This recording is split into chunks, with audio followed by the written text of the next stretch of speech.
बिस्मिल्लाहिर्रहमानिर्रहीम। अस्सलाम वालेकुम। Welcome to cooking inside the kitchen. और आज किचन में हम आपके साथ अच्छे से स्नैक लेके आए हैं जो कि बहुत हेल्दी, क्रिस्पी और सबके ही फेवरेट है। जी, तो हम नमकीन तैयार करेंगे जिन्हें हम नमक पारे, नमकीन पारे भी कहते हैं। तो आप रेसिपी को फुली वॉच करें और इसी तरीके से ट्राई करके देखिए, आपकी रेसिपी भी बिल्कुल परफेक्ट बनेगी। आप कैसे सेव करेंगे ये भी हम आपको बताएंगे। जी, तो हम लेंगे एक बाउल और इसके अंदर हम ऐड कर देंगे मैदा। ये जाएगा 2 कप। इसके अंदर हमने ऐड करना है सॉल्ट अपने टेस्ट के हिसाब से 1 टेबल स्पून हम ऐड कर देंगे। और इसके साथ हम इसके अंदर ऐड करेंगे अजवाइन।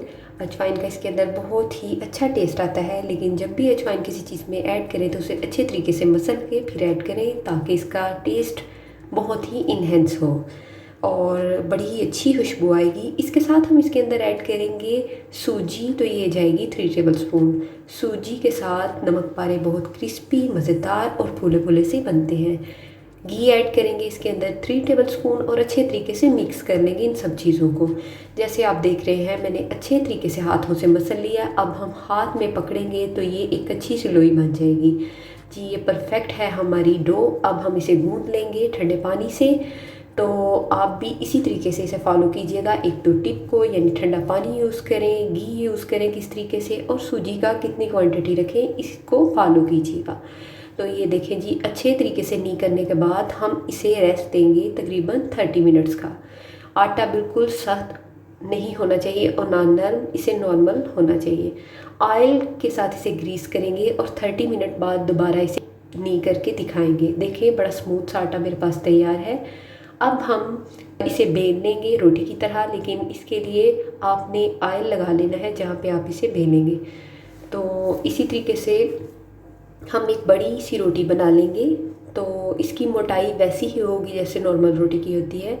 तो हमने इसे बेल लिया है और एक बड़ी सी रोटी तैयार कर ली है।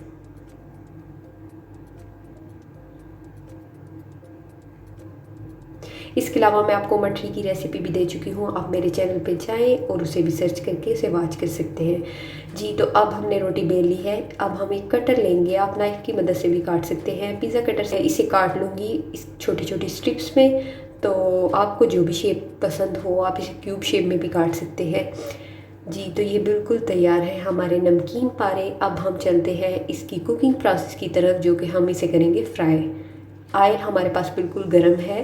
पहले हम इसे गर्म करेंगे, फिर इसको बिल्कुल मीडियम फ्लेम पे कर देंगे। और अब हम मीडियम फ्लेम पे इनको फ्राई करेंगे। बहुत तेज़ गर्म ऑयल में मत ऐड कीजिएगा वरना बाहर से तो जल जाएंगे, लेकिन नमकीन पारे ना तो क्रिस्पी बनेंगे और ना ही फूले फूले से।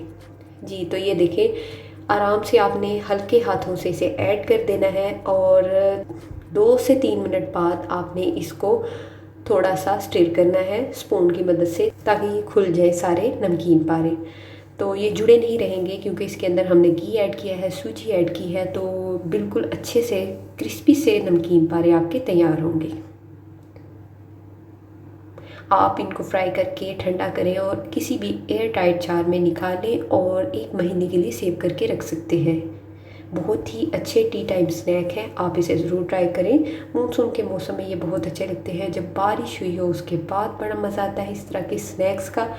तो आप इसे ज़रूर ट्राई कीजिएगा। अब हम इसे देखें, दोनों साइड्स पे अच्छा सा गोल्डन सा कलर आ गया है तो ड्रेन आउट कर लेंगे और फिर इसे सेव करेंगे। इसी तरीके से सारे नमकीन पारे हमने तैयार कर लिए हैं।